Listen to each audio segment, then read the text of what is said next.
to take the time to introduce you. Some of you may know many of the teachers. Some of you may not know one of our new teachers.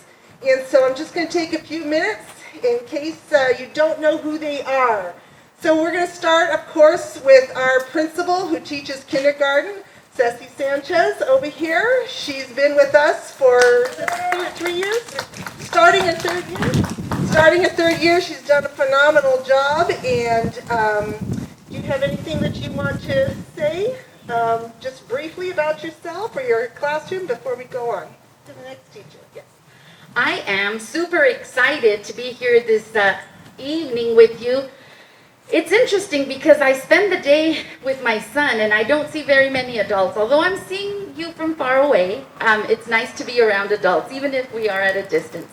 I am excited to be teaching the lower grades again, TK and K. We may have a few changes there, but I can't wait to see the kids again, even if it is through Zoom. But I'm excited. This will be I'm starting my 23rd year of teaching. I just have to take my daughter's age minus 2. So I have a almost 25-year-old, and then my 13-year-old will be an 8th grader this year. So we are excited about this school year. Thank you, Datha. Okay. And then we have, right here, she had our worship with us, Cappy Vessels. She's our 1st through 3rd grade teacher, and she is our historian, I guess. We're going to put it that way. Our veteran teacher who has been here longer than anyone else. You will be starting your, which year here? 27th year here at San Antonio. But more, I'm probably more total? Only one. Oh, okay. Only one, but way back in the dark ages, before my family started coming along, and then I stayed home for 17 years raising my children, which was a huge blessing. All right. And then I came back. All right. Here So I am. anything you want to say about 1st through 3rd grade this year? Last year was my first year teaching 3rd grade, and loved it. They are so, well, they're all inquisitive and just soak things up like sponges, but I saw Aaliyah and Roman here today, and I wanted to hug them so bad, and I just can't. Love my little ones. We have so much fun together. I'm learning as much as they are, probably more with this virtual teaching thing. So, but looking forward to starting a new year and whatever adventures it brings. Okay. Thank you. All right. And we have our 4th through 6th grade teacher, Chelsea, did not make it tonight. She had to move into a different apartment. And today was moving day, and she was getting things cleaned out and tried so hard to get everything done so she could be here, but she could not be here. But of course, she sends her love and blessings, and she will be back with us next year. Last year was her first year here, and she will be doing those middle grades again, but just couldn't make it tonight. Yes. So we have a brand new teacher, Ryan Coddington, who is going to be our new 7th and 8th grade teacher. He's not a brand new teacher, he's just new to San Antonio. So why don't you tell us just a little bit about you? Hi, I am very excited to be here. I have a special ed background and a credential in special education. I taught the public school for 1 year with that, and then I was at Loma Linda Academy for the last 7 years. At the junior high level, so I'm very acquainted with the 7th and 8th graders, and I love working with them, and also working with the parents. So if any of you have any questions or comments or want to talk to me about Star Wars, I would love to spend time with you getting to know your kids. All right, thank you, Ryan. We're so glad you could join our team here. All right, I'm going to let Ceci introduce the next segment, and then we'll keep on going. We have our home and school, which pretty much functions as a PTA. Our home and school leader role was vacant this year. Tricia did a great job for us last year, and she will no longer be able to do that. And so this year we are excited to announce that our parent volunteer for that position, she is here. I don't see her, but I'm sure she's here. There you are. She has a few words to share with you, and it is Sonia. Ventura.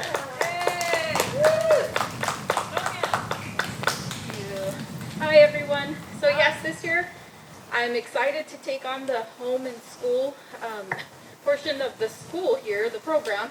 And if you guys don't know, Roman is my son. He's wandering over there. And he'll be starting second grade with Miss Vessels this year. And I know we're just going to have to just modify. I know everyone has mentioned things are just so different this year, so we're just going to have to modify how things will run for next year. So that's something that we'll have to take on and tweak things here and there. But I think together, working together with the parents and with our staff here, I don't think there's any way we can not have a great year. So that's what I'm looking forward to. I know with everyone's help and support, there's no way that it will not turn out great. So I appreciate every one of you guys for coming tonight. Thank you.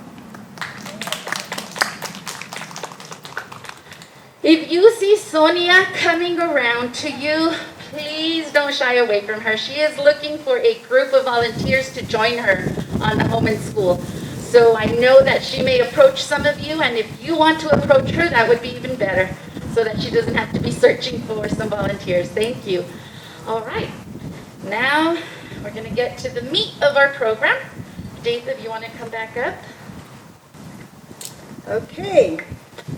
All right, I have my notes and I have a lot to say to you, and Ceci's going to remind me if I forget of anything. But if you have any questions, please save them for the end. I'll be happy to answer questions. But a lot of you are just wondering about what's happening here at school and what is the status for reopening schools. So if you're not aware, on July 17, Governor Newsom announced that schools have to start remotely unless the county that they are located in has been off the monitoring list for 14 days. All 5 counties in our conference are still on the monitoring list. School is supposed to start August 24. It's going to start August 24, but in order for it to start on site in person, we would have to be off the monitoring list by August 10. I don't know. Everything is so fluid, so we don't know if that's going to happen. However, in that document that the governor put out, there was a footnote. And in that footnote, it said elementary schools, both public and private, could apply for a waiver. That waiver has to be approved and granted by your county health department. So, I chair a health and safety task force for the conference. We have a representative from each county on our task force. That mandate came out from the governor for public and private schools on July 17, which was a Friday. On Monday, the following Monday, each of the people on my committee were calling the public health department to find out, what's the procedure? How do we get this waiver? They didn't know what we were talking about. As typical, the governor says this about the counties are going to make the decision. The counties didn't know anything about it. So they said, okay, we'll come, get back to us the end of the week. So last week on Thursday, we called them back, and they said, we're waiting for guidance from the state, which meant the things that the governor said was in order to get a waiver, you had to have collected data from a parent organization, and in our case, probably also a letter from the school board, and it had to be your local superintendent who made the request. And they're trying to come up with a template or an application so everybody's filling out the same form for a waiver.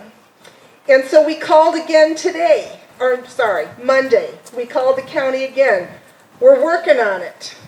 Call us again at the end of the week. So what we're asking our schools to do is if a school wants to open on site and wants to apply for the waiver, it'll be Don Dudley, our head superintendent, who will submit that waiver for the school. And the school just has to provide maybe a letter from the school board, and some data from the parents. So we do have a survey for you to fill out sometime before you go, so we can get some feedback from the parents on whether you even want to see that happen. So just so you know, we are prepared for both. We are prepared for remote learning, which we are planning on at this point. That seems to be our only option, but we do have a glimmer of hope. On either we're off the monitor list for 14 days, or we can get this waiver. So we're collecting the data to submit waivers once they figure out how to let us do that at the county. It has to be approved by your county health department. So you might hear, San Bernardino County is the largest county in the United States. So there may be a school somewhere in San Bernardino County that gets the waiver approved. We have a school in Needles. It's in San Bernardino County, but it's on the Arizona border. They have 0 cases of COVID in that town. So they might get theirs approved, but we don't know if we will, because maybe we're in a hot spot. We don't know. There's different parts of the county. So if you hear of other schools in our conference that might get to open in person before us, it's because they may be in a different county and their county approved it. At this point, none of the schools in our conference have submitted a waiver because we're still waiting for all the counties to get their act together and give us that template so we know how to fill it out. But just letting you know, at this point, we are planning on remote learning. The good news is that even before that mandate came from the governor, we feel very blessed and privileged to be in a conference where the conference president and the conference treasurer managed to come up with $500,000 to purchase a swivel for every single classroom in this conference. What is a swivel? And I'll explain that. It is a robot that has an iPad attached to it, and the teacher wears a responder.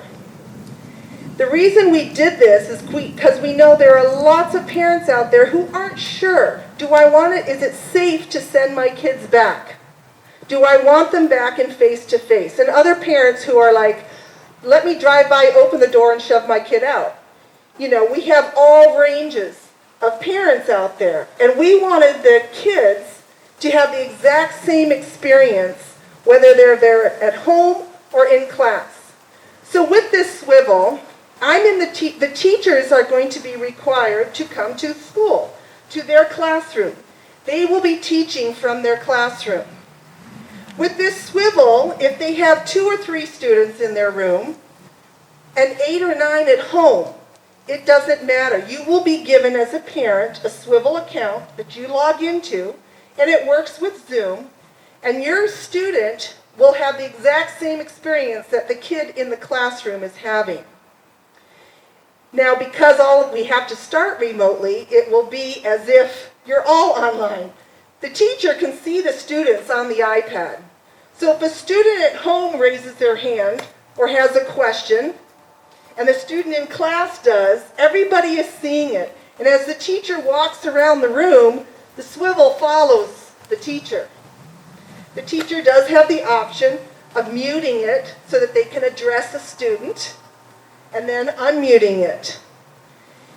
Now, the reason this is better than just Zoom, when we did things by Zoom only, to upload, you record a Zoom meeting or a class session, and to upload it was very cumbersome and took up a lot of space, and took forever, and then we had to delete some. With Swivel, it's just a couple clicks and it's uploaded. The reason we went with this system was we had heard there's a Mile High Academy, which is one of our Adventist academies in Colorado, had been using this for several years, and not necessarily for remote instruction, but they used it for when kids were sick. And it's so much easier on the teacher. Then the kid, all they had to do was log into their account and watch what happened at school. And they could make up their work. They used it for when groups had to go on tours and they were missing school. But while those kids were sitting on the bus, they logged in and they're watching class while they're gone from school. And so they were using this and it was working very successfully. Even students who were in class. Now I go home and I need help with my homework. All the parent has to do is log in, and with the student they can re-watch what was actually said in the classroom. Now, teachers at first are a little, wow, now the parent gets to see everything I do. So there is some trepidation there, but it can be helpful. So what we are doing as a conference is, this is why we moved the start date back to the August 24, because we are taking 3 days after the teachers report back for duty. We are taking 3 days to train them. It's not just training them on how to use the technology. I mean, how hard is it to put on a responder and just walk around the room and have a robot follow you? That's not the hard part. It might take an hour to train them on the technology part. What we're training them in is we're putting out some money for some excellent speakers that they cost a lot of money, but this is an excellent team on, you know what? We need to rethink how we teach now. We need to be more engaged. It needs to be instructing, not assigning. Instead of just sending home packets of worksheets and stuff, we need to be having engaged instruction and how to use this tool and how to inspire them and just change the way we teach in this time of remote learning. We are going to be spending some time with that, and once we have done that, you will be receiving communication from SESI on how Swivel works, how you can log in, and that sort of thing. So even if we had already had that system in place before the governor's orders, so we felt really blessed that we got our order in for those swivels, because now everybody's going to be ordering them, and who knows when they'll be on back order.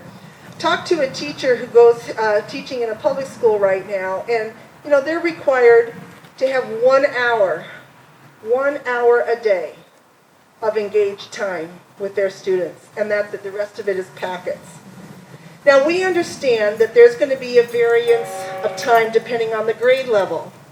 Next week at our staff meeting in our office, we have another superintendent that's been working on the expectations per grade level. How many hours will they be on with their teacher? The lower the grade, the less screen time we want, but we still want engaged things and things that they can record or watch later and different things. So we will be sending out something about the expectations on how much screen time per grade, what the teachers are expected to do, and even some expectations of parents and how involved you are or aren't, that sort of thing. So we will get that to you later. What I do want to reassure you is when we do come back to on-site learning, you will have a choice of keeping your child at home and continue with the swivel, or bringing them back. When you bring them back, we have spent hours and hours and many pages and many resources in consultation with all sorts of experts. Every school in our conference has been provided a set of guidelines for safety protocols that include what it looks like when you come on campus. It talks about the PPE, the masks, the frequency of disinfecting and cleaning throughout the day, the hygiene habits of hand washing, the physical distancing, all of those things. The signage, they are going to be training staff during pre-session on that also. But we have been given all sorts of resources to your teach, dividers, all sorts of things to make sure that your child is as safe as possible. We have also printed out forms for symptom checking in case your student shows symptoms during the day. The protocols, what What do you do if a student or a staff was exposed to COVID, if they test positive for COVID, if they show symptoms of COVID? That has all been very clearly outlined, and the schools are developing their own pandemic plans on all these things that they are receiving from our office. So I just want to reassure you that we have left no stone unturned. We are really trying to provide as safe an environment for your student as possible when we are able to come back. You may have a question about other Christian schools. Other Christian schools throughout the state have put out some letters and mandates saying they're going to go ahead and reopen anyway. And you may have a question why we can't. A lot of those Christian schools are independent, they're by themselves, they are not part of a larger system. Some of them are saying they have legal and medical advice. What I can tell you is our conference and our Pacific Union have taken a stance. In matters of health and safety, we follow state directives, state and local directives and orders. We are part of a system. We can't just one school go rogue and do their own thing without losing our insurance or risk management issues. We also want to make it clear this is a health issue, and we take that seriously. It's not a religious liberty issue. We have consulted with our attorney at the Pacific Union, and he was very clear that we need to follow these orders. There's all sorts of precedents and court cases and acts that when you go against governor's orders, they have a very broad spectrum of power and all this stuff. And we're just, you know what? We just need to follow the rules. We expect our kids to when they're in school. So just so you know, there's only two ways that we will open face-to-face. That is if we're off the monitored list for 14 days in this county, or if we get a waiver approved by the local health department, because that's the only way that was stated that we can. So we are working on the waiver, but we don't know when we'll get that submitted, and when we do, we don't know how fast it will be approved. So just so you know, we are doing everything we can, but we still want to be good examples of following the rules. Is there anything on health and safety that I haven't? Okay, I'm going to also talk about discounts, but before I do, I want Ceci to talk to you about what remote learning, and save your questions, because I'll take questions at the end. Okay, so I think the teachers are probably going to be hearing some of this for the first time, although it's going to be brief and we will be having some professional development on what remote learning will look like. So we want to be focusing on 4 C's. Those 4 C's for our remote learning starting in August are going to be collaboration, community, creativity, and critical thinking. We want our students to be able to be a part of these 4 C's, and the way we're going to achieve that is by making sure that they are engaged in our lesson planning. The professional development that is going to be held in August will help teachers not only work on their lesson planning, but they're able to integrate those lessons into multiple subjects. So it will work well with our multi-grade classrooms as well. We're going to be headed in the direction of a virtual classroom with breakout rooms. I know some of you are familiar with Zoom breakout rooms. Our teachers are going to become familiar with the breakout rooms so that they could work in smaller group sizes while others are still working.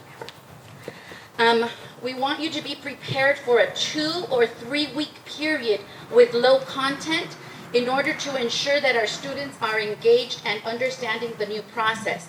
So it's going to be a process. We have these same processes in the classroom when we are here on site. So it takes us about 2 to 3 weeks to get our routines, to get our procedures, and for the students to get used to each other and the rules that are in the classroom. So those first 2 to 3 weeks are going to set the tone for the rest of the time, that they're not just distance learning, but eventually going back to on-site learning. We want to make sure that our parents are encouraging our students and taking into account the school days. We need them to be like normal school days. For example, if your child usually goes to bed by 8 on a school day, just because it's distance learning, they don't get to stay up till 10 p.m. We want to make sure that this is taking place. I know that when we got out in March, it was so challenging for us to do. I have an 8th grader who thought he was at summer, and it was not summer. I'm sure some of you experienced those same things that I was experiencing at home, so we want to set the tone early on in the school year to make sure that our teachers go over it with their students. There's going to be expectations of our students. One of the expectations as well is the dress code for distance learning. We will absolutely not be allowing our students to come in their PJs. I know that was something that was, was a new transition. We were seeing that and we had to cut that. So right from the beginning, we want to let you parents know that students will be needing to be in uniform for distance learning. What that means is they'll need a uniform top. They can wear shorts, they can wear pants, they can wear anything else. But just to set their mind for distance learning, and they are going to school, because they come to school in uniform, we're going to expect them to come to distance learning in their uniform tops. That's going to be a little different for us. But best practices tell us that this is going to be the best thing to set the mood at home. So the kids are understanding that this is school time now. Another thing that we wanted to go over is that setting a time, not only will our teachers need to be consistent about the times that they set, that is something else that needs to be structured. If we are meeting every, whatever time is allotted to your class, we can't be changing that as teachers, and then parents need to make sure that those are the times that their students are in classes. Another item that on my list here is that our students will need to have their own device. I know that's going to be a challenge for you. Last March in the spring, we loaned out 8 of our Chromebooks. We are prepared to loan all of our Chromebooks for students to make our Chromebooks so that everybody has their own device at home. Some classes may interlap, and they're going to be interlapping if you have siblings, because those are the best times that research shows us that the students have the best time for learning. So it's going to be, it might be a challenge for some of you that have siblings, but for the most part, we should be able to cover all of the students who do not have their own device. You need to speak with Sarah or Sandra to check one out. Just as a reminder, our starting date is August 24th. If you have anything that you want to discuss with Sandra or Sarah, we are open Monday through Fridays from 10 to 3. We have Monday through Thursday, 10 to 3. I think that was all on my list for now. Let me check my other page. Actually, the last thing was Datha was going to talk. I think, did you talk briefly about the attendance and recording? Gotcha. Okay, so I think that was the last thing here. Okay, so yeah, whenever they have classes, whether it's 1 hour, 2 hours, 3, whatever, we will be taking attendance in FACS, RenWeb is what it used to be called, or FACS, where we have attendance codes that the teachers have to enter every day. We have created new codes that are specifically for distance learning. So if your child is sick and they can't attend, same thing. You will call the office and say, I'm sorry, my student wasn't there today. It's not because they slept in or they were lazy and just said, oh, I'll watch the video later since it's on swivel. They really need to participate, and attendance will be taken. There's new codes specifically for distance learning. Was that it on attendance? Okay. Okay, before I talk about discounts, I will take, does anybody have any questions about the remote learning, what we need to do to meet on site, or any health or safety protocols, anything that I've talked about so far that I wasn't very clear on, that you might have some questions on? Okay. You can always come and talk to me afterwards too, if you like. So we're going to talk about discounts. So this is something that schools struggle with. As you know, every school last spring, in anticipation of what this all was asked to redo their school budget for this coming school year with 15% less income, just so that we could be prepared. Some schools in our conference we've been coordinating with them because we have many parents asking if it's remote learning, will there be a discount? We're doing our best to improve the instruction. At the end of last year, we had several committees and several teacher groups and everything that sat down and said, okay, we had to do this on the fly last spring. What did we do well, and what could we do better? What can we learn about in this remote learning? That's why we're having the 3-day in-service for teachers, because we want to do a better job this year. If we have to start remotely, we really want to make it worthwhile. This is not going to be, 1 hour of singing at home and then you get this packet that you have to do and it's just busy work. We're really working on that. But you may have heard of some other schools locally. So here's what some other schools are doing. Loma Linda, Redlands, Mesa Grande, La Sierra. Because they're all so close to each other, they all got together and said, if we're going to offer a discount, let's all do the same thing. So parents aren't hopping from school to school. So you may have heard that the lower elementary for remote learning, K through 2, is getting 40% off. The middle schools are getting 4 through 6 is 20%. The junior high is 10%, and the high school is 5%. And that's what they are doing. However, their 40% off is still higher than our regular tuition. So you can't just go by percent of what another school is doing, okay? Because our tuition rates are already pretty low. What we have decided we can offer, and we are very blessed again to have a donor that has made this possible. The best that we can do and still maintain our staff is to offer a 10% discount across the board for everyone during remote learning only. As soon as we go back to face-to-face, it'll go back to the regular rates. If anybody has, of course, a severe need, they can individually talk to SACS about any scholarship monies that we may have available through the conference or through the school, as we normally do. Even if there was no COVID and you needed some tuition assistance, you can talk to SACS about that if you need some more beyond. But during remote learning, we can afford right now to do a 10% across the board. If we did more than that, it's kind of a rock and a hard place when you think about it with us, because if we lose students because we don't offer a discount, then we're going to have to cut teachers. But if we offer a discount and we get everybody here, I need to make sure we at least have enough so I don't have to cut teachers. You see what I mean? A discount or whatever. At this point, this school has been very blessed in the last couple of years to have some monies come in from endowments and other things so that we are basically debt-free and we can afford. The board has made it very clear that they want to maintain 4 teachers here. We need some students to make sure we can keep those 4 teachers.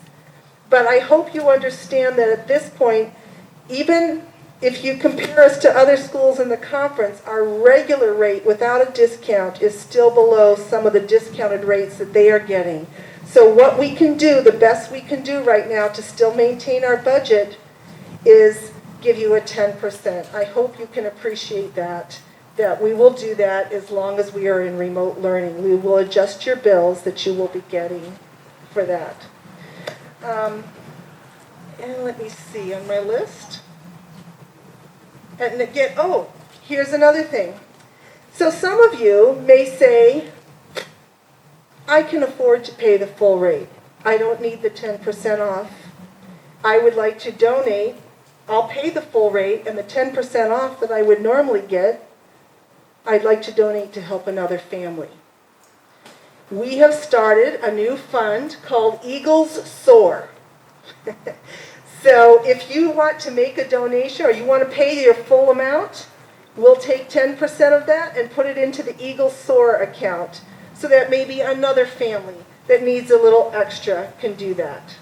So you can spread the word or just make a donation, period, into our Eagles Soar account. That's going to go specifically for tuition assistance for families who may have income impacted by COVID or that need a little extra help. Was that it for the discount? Any questions on that? Again, this school has a long history here, and we are very blessed that we have people that love this school so much that they have made donations and made it possible to help us maintain our staff, to maintain our operating budget, and still offer you a discount, and we can use some of the money to help for that. So this is a family, and it just shows so much the people that love this school and donate. So we thank you so much for that. Yes, I saw a hand over here. You had a question?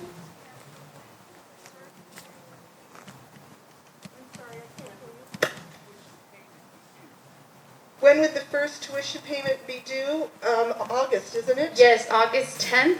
So we're going to stick with our normal schedule. We just divide our yearly tuition into 10 monthly payments.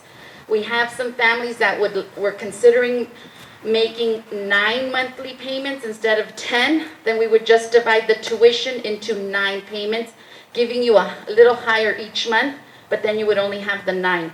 It's still the same yearly tuition with a 10% discount if we're going on remote learning.